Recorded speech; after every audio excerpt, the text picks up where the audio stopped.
예를 들어서 10,000원에 샀는데 20,000원까지 올랐어요. 근데 원래는 15,000원 갔을 때 팔았을 거예요. 근데 제 말씀을 듣고 이제는 오르면 안 팔아야지 20,000원까지 갖고 갔어요. 그러면 20,000원이 됐을 때 20,000원에 샀다고 생각하세요. 그러면 언제 팔아야 돼요? 10% 이상 빠질 때 파는 거잖아요. 네. 15,000원에 팔을 걸 18,000원까지 끌고 간 거죠. 지금 주식시장에 한국의 코스피를 움직이고 있는 주식들이 있잖아요. 대표적으로 반도체라든지 최근 들어서 갑자기 자동차가 오르고 있고 그다음에 방산주라든지 이 여기에서 크게 벗어나지 말자는 거예요. 이 안에서. 그러니까 뭐냐면 우리는 개인 투자자잖아요. 전문적인 투자자가 아니에요. 그래서 자꾸 주식을 발명하고 발견하려고 하지 마세요. 그러면 지금 시장에서 이미 그렇게 이거 미남이야 미인이야라고 알려주고 있잖아요. 근데 왜 애써 찾고 있냐는 거예요.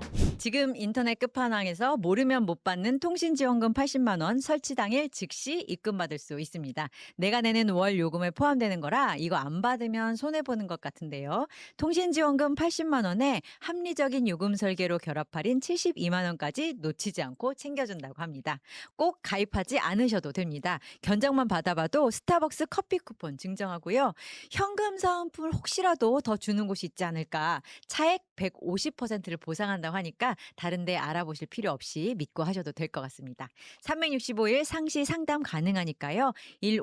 1555-4471로 전화하시거나 더보기란 고정 댓글 링크 확인하시기 바랍니다. 오늘 경제적 본능 시간에는요. 주식하는 국민 시대를 천명하면서 진보는 가난하다 편견을 깨는데 양팔을 걷고 나선 분을 모셨습니다. 광순회 복덕방 대표 이광수 명지대 겸임 교수님 모셨습니다. 안녕하세요. 안녕하세요. 이광수 교수님, 경제에 관심 있는 분들 사이에서는 광순회 복덕방 대표 이렇게 많이들 알고 계시거든요. 근데 원래는 실력에는 애널리스트 출신이십니다. 그래서 이제 출신 성분에 맞게 책을 이렇게 딱 내셨어요. 네. 진보를 위한 음. 주식 투자. 네. 그래서 바로 여쭙겠습니다. 주식 투자하는데 진보 보수가 따로 있습니까?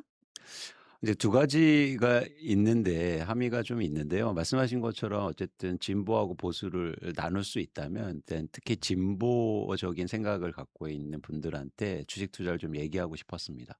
두 번째 이유는 주식 투자를 하면서 진보를 꿈꿀 수 있다. 그런 차원에서 진보라는 단어를 넣었고요.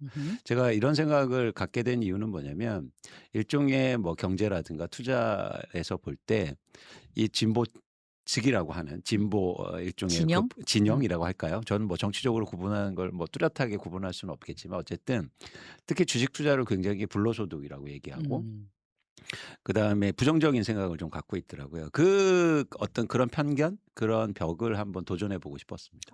네. 그래서 궁금한 게 진보를 위한 주식 투자라고 하면 나 진보다라고 생각하는 사람이 주로 읽을 것을 이제 기대하는 측면이 있을 텐데 맞습니다. 실제로 출판 그 판매량 혹시 분석이 되나요? 분석은 안 되는데 느낌상은 그 진영은 안 따지는 것 같아요. 괜찮네요, 그러면. 그러니까 예를 들면 뭐 강남에서도 잘 팔리고 예를 들면 네. 뭐 그런 것처럼 사실은 굳이 정치적인 진영을 떠나서 어쨌든 어. 책은 잘 나가고 있습니다. 그게 중요합니다. 지금 저도 매대에서 살 때 보니까 베스트셀러 이렇게 팔리고 있더라고요. 축하드리고요. 감사합니다. 그래서 약간 저는 계급별 판매량이 약간 궁금했는데 전처는 팔리고 있다. 네네. 그런데 자본에는 국경이 없다. 이런 말 되게 오래된 거잖아요. 사실 돈을 버는 이슈와 관련해서는 뭐 돈 버는 게 최선이지, 이익을 내는 게 최대의 선이지라는 게 있어서 지금 이 책을 쭉 보면 돈을 벌되 진보적 가치를 지향하는 어떤 세력들이 돈을 벌고 그것을 좀 자원화하고 정치적 의지를 관철시킬 수 있는 좀 자원으로 삼았으면 좋겠다. 이런 의미가 있다고 보면 되나요? 맞습니다. 좀 크게 보면 그런 거고요. 예를 들어서 이런 거죠. 저희가 뭐 내란이 일어나고 그다음에 많은 분들이 응원봉 그 추운 겨울날 응원봉을 들고 세상을 바꿔내지 않았습니까? 그래서 그게 또 원동력이 돼서 한국의 주식시장이 오르고 있는데 음. 과연 응원봉을 든 그 많은 분들은 주식을 갖고 있을까? 아하. 거기에 대한 문제의식이 좀 있었어요. 아. 그러니까 세상이 좋아지는 거에 대해서 네. 과연 '아 너무 좋다.'라고 하는 게 단순하게 생각에 그쳐서는 안 되고 실질적으로 변화가 일어나야 되지 않습니까? 음흠. 그 변화가 지금 대한민국에 일어나고 있는데 과연 그런 세상을 꿈꾸고 그러기 위해서 노력했던 분들은 거기에 대한 쉽게 말해서 수혜를 보고 있느냐는 거예요. 아. 그래서 수혜를 보시라. 예. 이 책을 제발, 보시고. 제발 함께 하자. 아. 그리고 인제 그 또 하나 뭐냐면 그런 차원에서는 예를 들어서 지금 민주당이 일종의 집권을 했지 않았습니까? 그러면서 상법 개정이라든지 일종의 주식시장 정상화 그리고 한국의 경제라든가 이런 개혁에 나서고 있는데 법만 바뀐다고 세상이 바뀌지 않아요. 음. 주체가 바뀌어야죠. 어. 쉽게 말해서 주식시장이 정상화되고 주식시장이 개혁이 되기 위해서는 그 주식을 갖고 있는 사람이 바뀌어야 됩니다. 주주가 바뀌어야 그렇습니다. 된다. 근데 과거하고 똑같으면 아무리 법을 바꿔도 음. 아무것도 바뀌지 않을 거예요. 그러면 일단 진단을 해 음. 본다면 이재명 정부가 들어서고 주식시장 정상화, 활성화도 아니에요 사실. 음. 정상화와 관련한 여러 법안들을 만들었잖아요. 음. 이 조건 위에서는 괜찮다. 조건이 나쁘지 않게 마련이 됐다. 그렇죠. 어. 그래서 계속 앞으로 인제 더 많은 것들을 변화를 시켜야겠지만 어. 그 과정 속에서 같이 가야 된다는 거죠. 그래서 알겠습니다. 주체가 바뀌어야 된다. 그래서 제가 비견하는데 예를 들어서 정치적인 예를 들면 1987년도에 직선제가 도입되지 않습니까? 그런데 투표가 실제로 바뀌지 않으니까 음. 노태우 군사정권이 그냥 또 정권을 잡잖아요. 그러니까 음음. 그것처럼 사실은 어떤 제도와 틀을 바꾸는 것도 중요하지만 네. 거기에 참여하는 구성 자체도 달라야 된다. 어. 그래서 주식시장에 특정해서 주식시장에 진보적인 성향 그리고 진보적인 가치, 세상을 좀 더 나은 세상을 원하는 분들이 많이 들어갔으면 좋겠다. 그렇군요. 예. 저는 맨 처음에 책 제목만 보고 '특정 주식을 사야 되는 건가?'라고 음. 생각했거든요. 이를테면 뭐 '진보적인 가치를 표방하는 기업주를 많이 사라는 얘기인가?' 맨 처음에 이렇게 제목만 보고 판단했는데 쭉 읽다 보면 사실 주식 투자 굉장히 잘하는 법이에요. 음. 그런데 그것의 주체가 이왕이면 진보적인 가치를 지닌 사람이었으면 좋겠다. 그렇죠. 이거더라고요. 그리고 또 하나 뭐냐면 지금 대한민국의 주식시장이 뭐 4,600 간다, 5,000 간다, 뭐 6,000 간다 얘기도 많지 않습니까?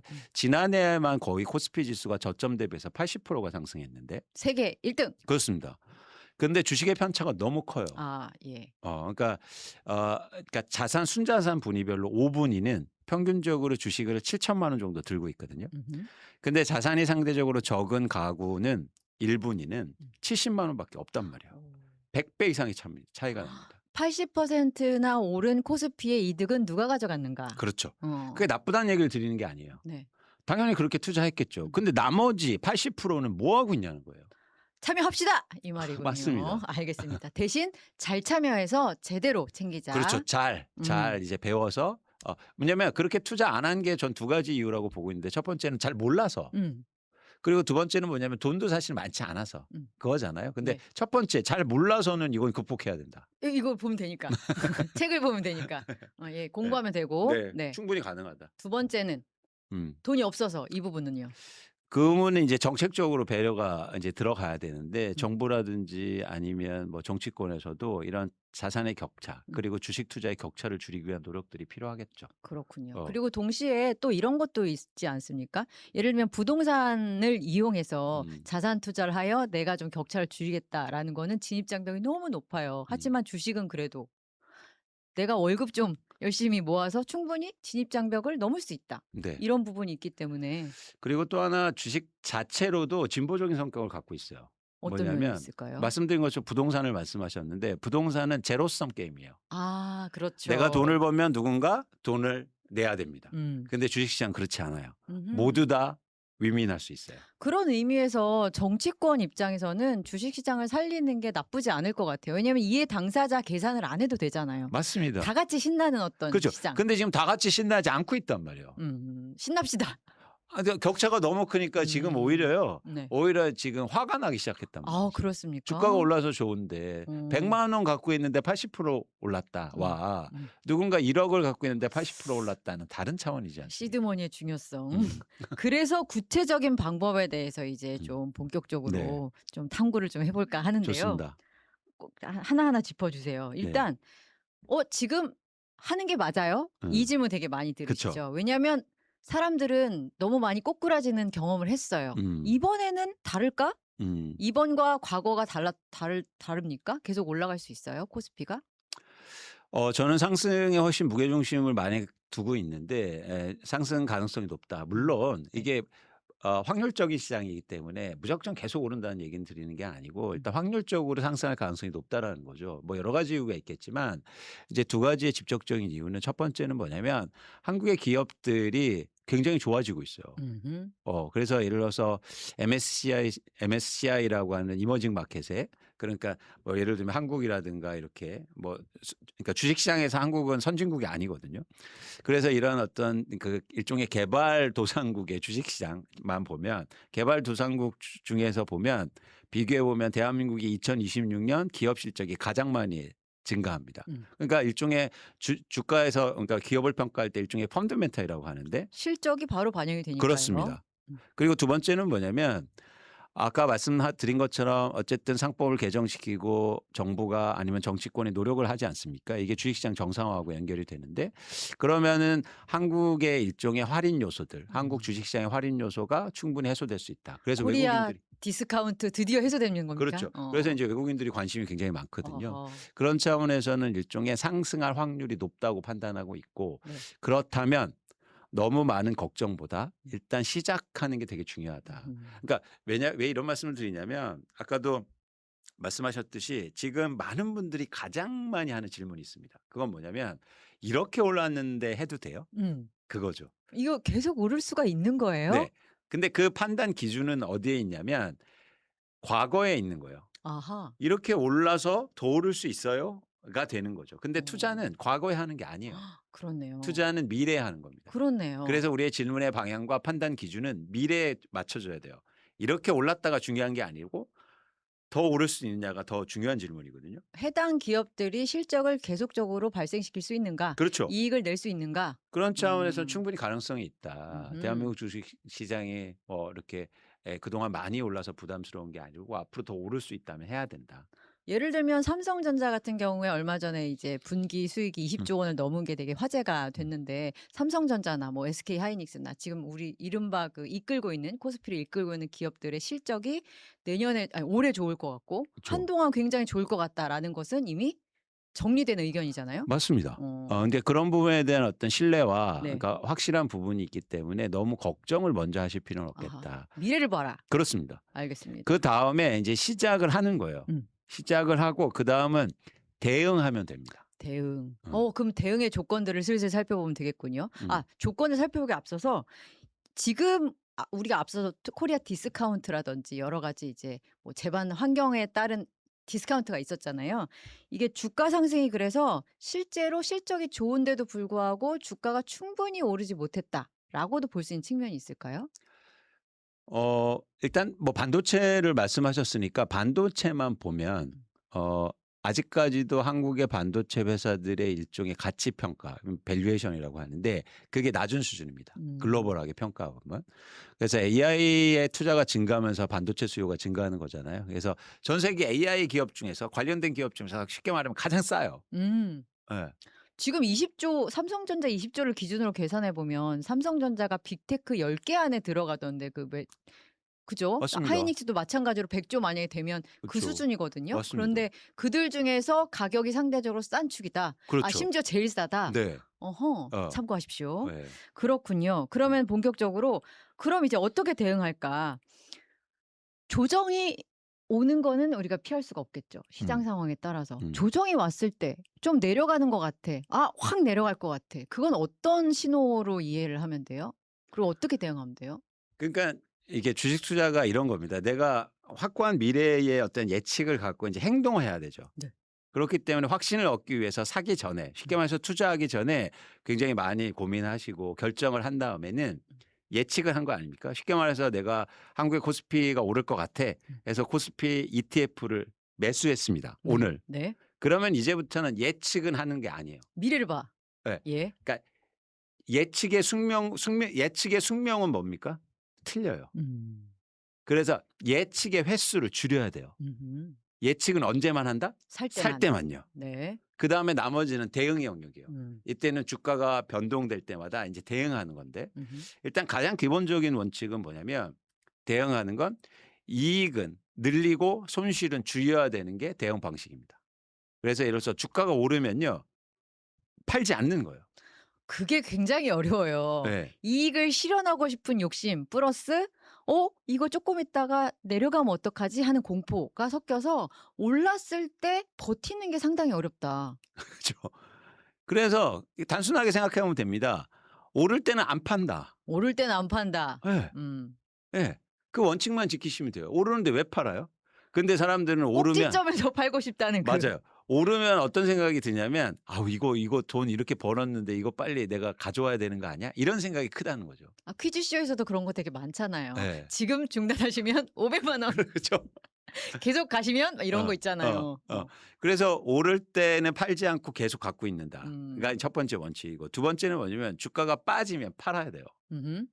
어느 수준 이상을 빠지면. 그 기준을 정하는 것도 좀 구체적으로 알려주면 좋을 것 같아요. 그거는 이제 개인별로는 다 다를 수는 있는데 인제 제가 책에서 설명하고 원칙적인 건 뭐냐면 지수 대비해서 10% 이상 빠지면 음흠. 매도를 고민해야 됩니다. 음.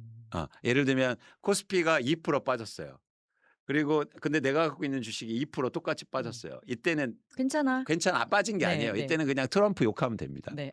트럼프. 예예예. 트럼프 얘기 좀 이따 해야 돼요. 네. 근데 지수가 2% 빠졌는데 내 주식이 12% 이상 빠졌어요. 고민이 그러면 이제는 시작되는군요. 팔아야 되는 고민을 하는 거죠. 어허. 근데 이게 어려워요. 네. 왜 왜냐면 어렵죠? 주가가 빠지면 팔 수가 없어요. 매몰 비용 생각하는 건가요? 뿐만 아니라 그러니까 이거 손실에 대한 고통이 크기 때문에 손실을 회피하려고 하고 손실을 미루려고 해요. 책에도 심리학 책인 줄 알았습니다. 심리학 용어가 되게 많이 나오더라고요. 굉장히 그죠? 중요하죠. 그만큼 중요하다. 네. 손실이 이득보다는 같은 양일 때 훨씬 더 타격이 크니까. 그렇죠. 그러니까 뭐냐면 손실을 줄이기 위해서 일정 수준 이상 빠지면 판다. 그게 이유고 네. 두 번째는 뭐냐면 이걸 손절매라고 하는데 네. 손절매가 필요한 건 뭐냐면 그 주식을 계속 갖고 있으면 다른 일을 못 하잖아요. 그렇죠. 그러니까 예를 들어서 내가 뭐 이상한 주식 갖고 있어서 빠지는데 반도체는 엄청 올라요. 그럼 빨리 팔아서 반도체를 사야 되는데 이 행동을 못 한다. 갖고 있으면. 기회비용을 기회비용이 잃는다. 그래서 여러분들이 그러니까 주식을 살 때부터 예를 들어서 뭐 삼성전자가 지금 13만 원, 14만 원인데 나는 10만 원까지 빠지면 이때 무조건 팔 거야라고 계획을 갖고 가셔야 돼요. 그러니까 살 때부터 팔 계획을 갖고 간다. 정교하다. 네. 그래서 그 그렇군요. 원칙은 반드시 지킨다. 그래야 됩니다. 한국의 특히 개인 투자자들의 과거의 모습을 보면 어떤 주식이 좋다고 해서 막 샀어요. 오를 땐 좋았죠. 근데 빠지는데요. 그걸 못 팔아요. 그래서 심지어 어떤 주식이 막 50%, 60% 마이너스가 납니다. 그러면 어떻게 되냐면 그러니까 장기 투자가 돼 버려요. 언젠가 오르겠지. 이러면 주식을 못 하게 돼 있어요. 네. 그러니까 계속 손실을 키우는 거예요. 그렇군요. 기회비용도 잃고. 그렇죠. 그래서 이 원칙 주가가 일정 수준 이상 빠지면 판다. 주가가 오르면 팔지 않는다. 알겠습니다. 네. 또 추적 손절매라는 개념도 되게 알아두면 유용할 것 같은데 그것도 소개 좀 해주세요. 그렇죠. 그러면 오르는 주식은 언제 파냐? 그렇습니다.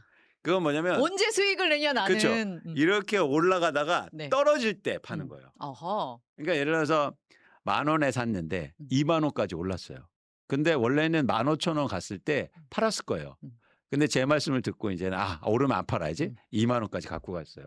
그러면 20,000원이 됐을 때 20,000원에 샀다고 생각하세요. 그러면 언제 팔아야 돼요? 10% 이상 빠질 때 파는 거잖아요. 네. 또 손절매를 거기서 적용시키는 거예요. 추적 손절매니까. 그렇죠. 네. 그래서 20,000원에 샀다고 생각했을 때 18,000원에 빠지면 파는 거예요. 그래서 원래는 15,000원에 팔할 걸 18,000원까지 끌고 간 거죠. 그렇습니다. 잘 생각해 보세요. 사람들은 어깨에서 팔라는 얘기를 많이 합니다. 근데 어깨를 어떻게 알아요? 머리 한번 갔다 와야지. 맞습니다. 네. 제 어깨는 여기인데 서장훈 선수 어깨는 여기잖아요. 어깨는 아무도 모른다. 그렇죠. 머리를 봐야 어깨를 합니다. 그리고 무릎에서 사자는 말 얘기하잖아요. 무릎은 어떻게 합니까? 발에 한번 갔다 바닥을 와야죠. 봐야 오를 때 사는 거죠. 그래서 이게 단순한 원칙이거든요. 근데 이 원칙을 너무 지키기 어려워요. 왜냐하면 관성을 이겨야 돼요. 사람들은 주가가 빠지면 팔기 너무 싫어요. 이게 관성이에요. 이 관성을 이겨내야 돼요. 그다음에 주가가 오르면 금방 팔아버리고 싶은 게 관성이거든요. 이 관성을 이겨야 된다. 그래서 기억하실 게 뭐냐면 이익은 늘리고 손실은 줄이면 당연히 이익은 날 수밖에 없다. 오케이. 라는 생각을 갖고 있습니다. 추적 손절매 개념은 정말 실제로 이익이 나는 시점에 필요한 개념이다. 네. 라고 기억을 하시면 될 것 같습니다. 그래서 아직 주식시장에 진입하지 못한 분 어떻게 하면 될지, 그다음에 주식시장에 진입했을 때 그다음에 구체적으로 어떻게 하면 될지 얘기를 해주셨는데요. 여기서 그러면 어떤 걸 골라야 되나?'라는 질문들도 되게 많이 하시는데 보니까 "대장을 찾지 말아라. 음. 주도하는 걸 찾아라."라는 표현이 있더라고요. 이 주도주라는 개념이 뭔지 좀 설명을 해 주시고 예를 들어서 "뭐다."라고 얘기를 해 주시면 좋을 것 같아요. 그러니까 예를 들면 지금 주식 시장에 한국의 코스피를 움직이고 있는 주식들이 있잖아요. 대표적으로 뭐 반도체라든지 최근 들어서 갑자기 자동차가 오르고 있고 그다음에 뭐 방산주라든지 이 여기에서 크게 벗어나지 말자는 거예요. 음. 이 안에서. 네. 그러니까 뭐냐면 우리는 개인 투자자잖아요. 전문적인 투자자가 아니에요. 그래서 자꾸 주식을 발명하고 발견하려고 하지 마세요. 아. 그냥 쫓아가는 겁니다. 엄청나게 저평가돼 있는 주식을 내가 찾아서 '한번 제대로 챙겨 보겠어.' 이런 생각은 아. 하들 말아라. 네. 그리고 주식 시장은 미인이나 미남대하고 똑같아요. 내가 좋아한다고 해서 미남이나 미인이 대회에서 1 등하는 게 아닙니다. 음. 심사위원들이 좋게 봐야죠. 모두가 미인 혹은 미남이라고 생각할 법한 사람이 1 등이 되는 그렇죠. 거다. 그러면 지금 시장에서 이미 그렇게 "이거 미남이야. 음. 미인이야."라고 알려주고 있잖아요. 음. 근데 왜 애써 찾고 있냐는 거예요. 어. 이거는 게임이 아니에요, 여러분. 어. 그렇기 때문에 막 '나만 알아야지.' 이런 건 없습니다. 모두 다 알아야 돼요. 음. 그런 주식을 편하게 하면 좋고 네. 지금의 한국 주식 시장은 그래서 더 확률이 높다는 거예요. 오. 시장이 좋으니까. 그런 거에 쫓아가서 투자하면 됩니다. 정보도 상당히 그래서 많고 그쵸? 투명하고 맞습니다. 그렇군요. 그러다 보니까 이제는 어쨌든 처음 투자하시는 분들은 이제 개별 종목 투자가 어려우니까 음. 예를 들어서 지수에 투자하자. 음. 그래서 ETF를 사고 지수 ETF를 계속 꾸준하게 사는 거예요. 그래서 그런 차원에서는 지금 한국의 주식 시장이 여러분들이 처음으로 시도하고 음. 투자를 시작하기에 너무 좋은 시점이다라고 생각하는 겁니다. 그래서 지금 뭐 정책적인 환경, 음. 그다음에 우리 기업들이 굉장히 글로벌하게 잘하고 있는 환경 등등을 비롯했을 때 상승 여력이 상당히 있어.'라고는 이해가 되는데 그럼에도 불구하고 글로벌 변수가 무서운 게 좀 있어요. 음. 이를테면 아까 잠깐 얘기 나왔던 우리 트럼프. 트럼프가 파월을 잡아 넣은 거 혹시 잡아 넣진 않았군요. 아직은 아닙니다. 잡아 넣으려는 시도처럼 그쵸. 보이는 어떤 행동을 하여 어. 굉장히 놀라웠는데요. 어. 그래서 파월이 연준 홈페이지에 어. 그 긴급 성명 발표한 걸 보니까 막 침을 꼴깍꼴깍 삼키면서 음. 되게 긴장된 얼굴로 '아 이거는 공공의 이익에 반하는 어떤 행위에 내가 저항하는 어떤' 이런 취지의 말도 하고 그렇더라고요. 이런 변수들 괜찮아요? 우리가 거시적인 조건은 어디까지 좀 살펴봐야 되는 거예요? 그러니까 우리가 지금 특히 주식 투자하시는 분들 중에서 영어로 하면 too much information 어. 이건 필요 없다. 어.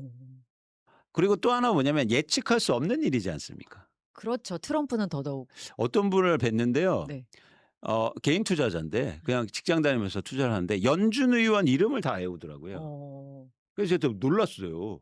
그래서 제가 물어봤죠. "그래서 투자는 잘하고 계세요?" "아니요. 아니요.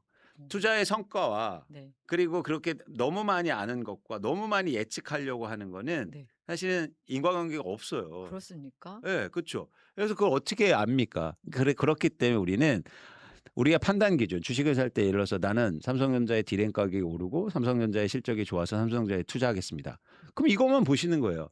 이게 흔들렸을 때는 고민해야죠. 어. 그런데 예를 들어서 그건 가만히 있는데 트럼프가 막 난리쳐서 그것 때문에 고민해서 투자도 안 하고 주식 빨리 팔아 버리고 이러면 안 된다. 어. 그래서 저는 여러분들이 너무 많이 아실 필요 없다. 그렇군요. 예. 근데 중요한 걸 네. 아셔야죠. 그 변수를 따지는 우선순위는 알겠어요. 일단 어. 기업을 먼저 보고 어어. 그다음에 이게 혹시 이상할 때는 '매크로도 한번 살펴볼까?' 할 수는 있다 정도일 텐데요. 유동성 같은 거는 주가에 바로 영향을 미치는 요소라고 볼 수 있지 않나요? 볼 수 있죠. 음. 그렇기 때문에 이런 논란의 사실은 큰 축은 뭐냐면 유동성을 줄이지 않겠다. 또 음. 금리를 낮추겠다. 이런 게 목적이 있지 않습니까? 그렇기 때문에 미국의 주식도 계속 올라가잖아요. 음. 그래서 이제 어떤 성향이 있냐면 이제 제가 책에다도 썼지만 투자를 특히 주식 투자를 하면요. 세상이 긍정적으로 보여요. 좋은 요가네요. 어. 네. 그래서 '아 이렇게 막 혼란이 있어도 좋은 방향으로 가겠지.'라는 기대를 하게 되는 오히려 이런 마음이 더 좋다. 예. 그래서 그렇군요. 너무 큰 걸 걱정할 필요가 없고 내가 어쩔 수 없는 거 네. 그다음에 그런 차원에서 너무 거시적인 환경 이런 것들 다 이해하려고 하지 마시라. 음. 모르셔도 된다. 알겠습니다. 예. 돌발적으로 일어나는 변수들까지 생각할 필요 없이 뭐 금리 정도? 그죠. 음. 근데 뭐 그런 고민들도 사실은 대응하면 돼요. 막 트럼프가 엄청나게 해서 문제가 생겨서 주가가 10% 이상 빠지면 팔면 되잖아요. 아까 얘기했던 추적 손절매 이익 실현의 기회가 되는군요. 예. 혹은 빠지면 팔면 된다. 또 새로운 음. 일을 하면 되니까. 그래서 그렇군요. 주식 투자가 장점이 있죠. 어떤 장점? 언제나 사고 팔 수 있다. 네. 그렇습니다. 그래서 너무 먼 장기 걱정이나 너무 큰 걱정하지 마시라. 예. 알겠습니다. 그럼 이거는 어때요? 26년도에는 국장도 좋을 것 같지만 미장도 상당히 좋을 것 같아. 미장 보니까 트럼프가 주식시장 살리려고 난리를 치는 것 같고 그다음에 굉장히 굵직한 기업들이 상장이 예정돼 있더라고. 그렇다면 돈의 홍수가 일어날 텐데 거기 나도 한번 타보고자 하는데 둘 중에 하나를 고른다면 혹시 이런 질문이 가능할까요? 그런 부분은 이제는 이렇게 일종의 거시 환경을 조금 이해하실 필요는 있는데 음. 예를 들어서 말씀하신 것처럼 어쨌든 주식시장에서 뭐 부동산도 마찬가지지만 금리가 되게 중요하지 않습니까? 특히 미국의 기준금리가 중요한데 미국의 기준금리가 지금 3% 후반대란 말이죠. 그래서 지난해까지는 미국의 기준금리가 굉장히 가파르게 하락했죠. 그런데 이제는 향후로 기준금리가 어떻게 될 건가가 이제 음. 예측을 해야 되지 않습니까? 네. 이것도 예측하는 방식을 너무 상세하게 하실 필요는 없어요. 어. 예측하는 건 세 가지밖에 없는 거죠. 첫 번째는 급격하게 하락할까? 어. 아니면 완만하게 하락할까? 혹은 동결? 오를까? 심지어 오를까? 오를까? 동결하거나 오를까? 동결 오를까? 그런데 세 번째 동결하거나 오를 가능성은 좀 적지 않습니까? 그럼 이건 배제. 음. 그다음에 이제 가파르게 내릴까? 혹은 완만하게 내릴까? 이런 차원에서 가파르게 내리기는 쉽지 않다. 음. 미국의 물가 물가라든지 때문에 뭐 여러 가지 고용이라든지. 차원에서 네. 그러면 가파르게 내리는 거를 제외하면 그럼 완만하게 내리잖아요. 기준금리가 미국의 금리라든가 유동성이 쉽게 말해서 조금씩 증가하면 아까 말한 이머징 국가의 주식이 훨씬 좋아요. 그렇습니까? 왜냐하면 네. 싸기 때문이에요. 아. 예. 그러니까 돈이 막 폭발할 때는 네. 그냥 엔비디아 가서 사면 됩니다. 아. 그런데 돈이 조금씩 증가해. 이럴 음. 때는 이제 선택에 대한 고민이 생기기 시작해요. 글로벌하게도 보면. 그래서 한국의 주식이 더 좋을 거라고 생각하는 거예요. 이머징 마켓 가운데서도 한국은 또 특출나게 실적이 좋은 근데 나라니까. 싸다. 예. 알겠습니다. 예. 그럼 마지막으로 또 요거. 코스피가 상당히 오르고 지금 뭐 맥커리 같은 형님들은 막 6천 넘어간다 이런 얘기도 하는데 어. 일단은 증권사들의 예측치는 5천은 넘길 것 같다는 얘기들을 많이 하거든요. 뭐 동의하실 것 같고. 아닌가요? 저는 뭐 지수를 예측하고 있지는 않지만 저희 어떤 방향성은 올해 한 5,500까지도 봤었거든요. 5,500. 그래서 5천 초반, 초중반 예상한다고 했을 때 코스닥은 어떨까? 코스피가 많이 이렇게 올라가면 이제 '코스닥도 좀 신경을 쓰지 않을까? 그쪽으로도 일종의 낙수 효과가 있지 않을까?' 이런 말씀들을 하시는 분들도 있는데 이건 어때요? 근데 아까 말씀드린 것처럼 뭐냐면 주가가 오르는 이유가 첫 번째는 실적. 그죠? 그다음에 두 번째는 주식시장 정상화를 보면서 외국인들 음. 매수를 보는 거잖아요. 네. 실적이 많이 증가하는 거는 대부분 음. 대형 회사들, 달러를 반도체. 벌어들이는. 그렇죠. 네. 그렇기 때문에 코스닥의 회사들이 이익이 크게 증가하진 않는다. 그런 아. 측면에서 상대적으로 네. 조금 상승률이 덜할 가능성이 높다는 거고 두 번째는 외국인들이 한국 주식을 살 때 뭘 사겠습니까? 주도주. 그거죠. 음. 그거죠. 그래서 그런 차원에서는 조금 시간이 걸릴 것 같습니다. 코스닥. 코스닥은 조금 살펴보면서 가는 게 네네. 네. 좋겠다라고 진짜 하나하나 다 뜯어 주셨는데요. 아까도 정말 강조했던 그게 "오를 때는 팔지 말고 음. 손실은 줄여라."라는데 지금 워낙에 많은 분들이 주식으로 달려가고 있잖아요. 이 과정에서 사람들이 좀 '너무 흥분했다.' 뭐 이렇게 그래서 '이 부분은 좀 신경 써서 해야 된다.' 마지막으로 짚어 주실 부분이 있을까요? 여러분들이 그러니까 뭐랄까 자기만의 기준을 좀 가지실 필요가 있어요. 기준. 그래서 아까 말씀드린 것처럼 주식을 내가 이 정도는 한번 적어 가면서 한번 해 보자. 예를 들어서 '내가 주식을 왜 사지?' 왜 사지? 이유가 분명해야 되지 않습니까? 음. 두 번째는 뭐냐면 그럼에도 불구하고 내 예측은 틀릴 수 있으니까 '난 얼마 되면 무조건 팔 거야.' 음. 이 두 가지 질문에 대한 답이 여러분들을 지켜줄 거예요. 음. 그래서 이 원칙을 꼭 그러니까 내가 어떤 주식을 살 때 '내가 이 주식을 왜 사지?' 이유 없이 사면 안 돼요. 음. 그래서 이유를 찾고 고민하고 그 과정이 필요한 거죠. 그다음에 산 다음에 이제 내가 어떻게 예측과 달라질 수 있으니까 어떻게 내가 대응할 건가. 음. 그 계획을 세워 보시면 충분히 하실 수 있다. 그러니까 이게 감정을 되게 뭐랄까 컨트롤하는 음. 방법이거든요.